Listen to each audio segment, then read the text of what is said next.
I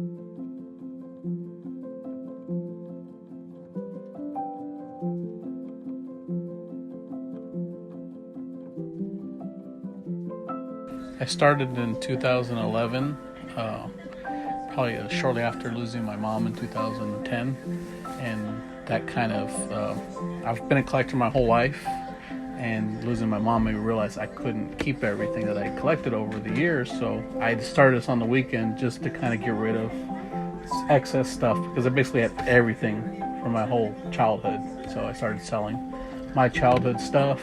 And then one thing led to another. I started one box of comics, and people started bringing me more. I started buying collections, and went from a place that was this half this size to, now I have 4 or 5 booths that are double. I mean, so just grown and grown since then, I guess. And now I do shows nationally for comics, and I do record shows throughout Texas. And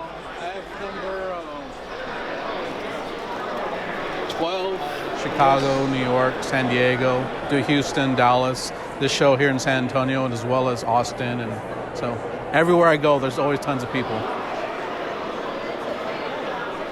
It's print media, I mean, there's nothing like feeling and touching something, Reading on a computer, you don't get the same interaction and level of enjoyment. I also sell records at my shop, and it's the same thing you're talking about, digital versus analog. You can't feel music the same way, and the same thing with comics. You can't read it the same way when you read on a computer. I've been collecting since I was 6 years old, and so I've collected sports cards, I've collected coins, comics, records, anything really that's collectible. I've collected one point.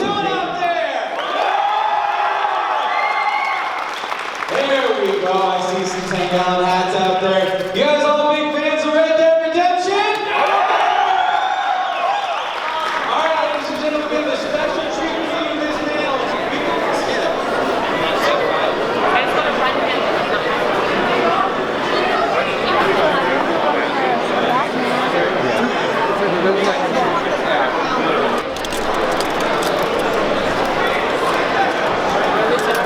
I've been doing art my whole life. And I just decided one day, actually a student of mine, because I'm a university teacher, said, you should do cons. And I'm like, you have to be a pro to do cons. Like, no, you can just do them. And so I just signed up. And had a great time my first show. And here I am addicted. I think I'm addicted, so that's why I'm here. I mean, I live in Utah. And so I started in Utah, and I only broke out this year. So I was doing shows in just Utah. And then this year I decided, okay, I'm going to do Texas. So I'll tell you what I like about Texas is people are great in Texas. People like in Texas, they buy your art, they like your art, they appreciate your art. And they're not, they're just overall really great. It's straight up fun, it's entertainment. It's, reading. But for me, it's collecting your favorite artists and favorite art of your favorite characters. And as long as there's artists that are willing to draw your favorite characters and people willing to buy your favorite characters, and it's still fun, this show will go on and be healthy.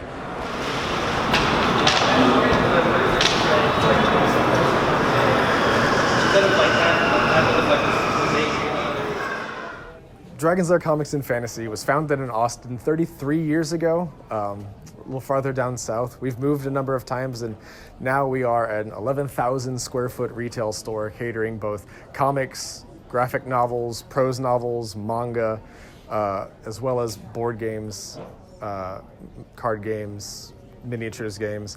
I think that the comics and gaming industry is in kind of a unique position because we, more so I think than most other, at least hobby venues, we cater to people who are here only for wants, right? We don't sell needs. We sell paper, plastic, and cardboard. But it's what those things mean to people and the way that they engage with their media and each other. I think that makes it that much more rewarding. You're here helping people find things that they want, helping people find things that they're interested in, and helping them get those things and helping them find what it is that they're looking for, right? So there's a different kind of attitude than if you are working retail at at a clothing store or a place like that, where people, not necessarily saying they don't want to be there, but there's a different level of excitement that we see in all of our customers that I think makes it that much more rewarding.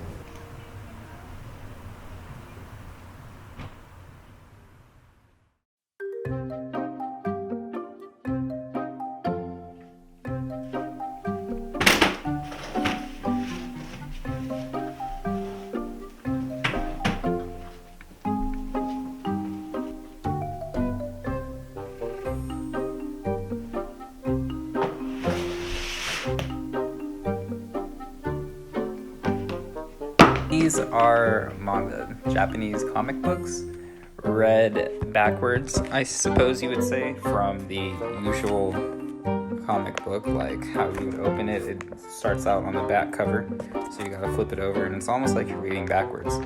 Even the panels are read backwards. You start reading on the right page, and then right to left, and then go to the left page, and you still kind of read right to left. It takes some trained work, but it got easier after like the first two magazines. Manga is Japanese novels.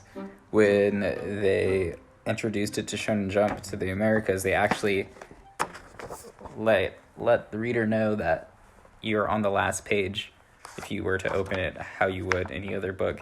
It even gives you a little diagram of how to read it.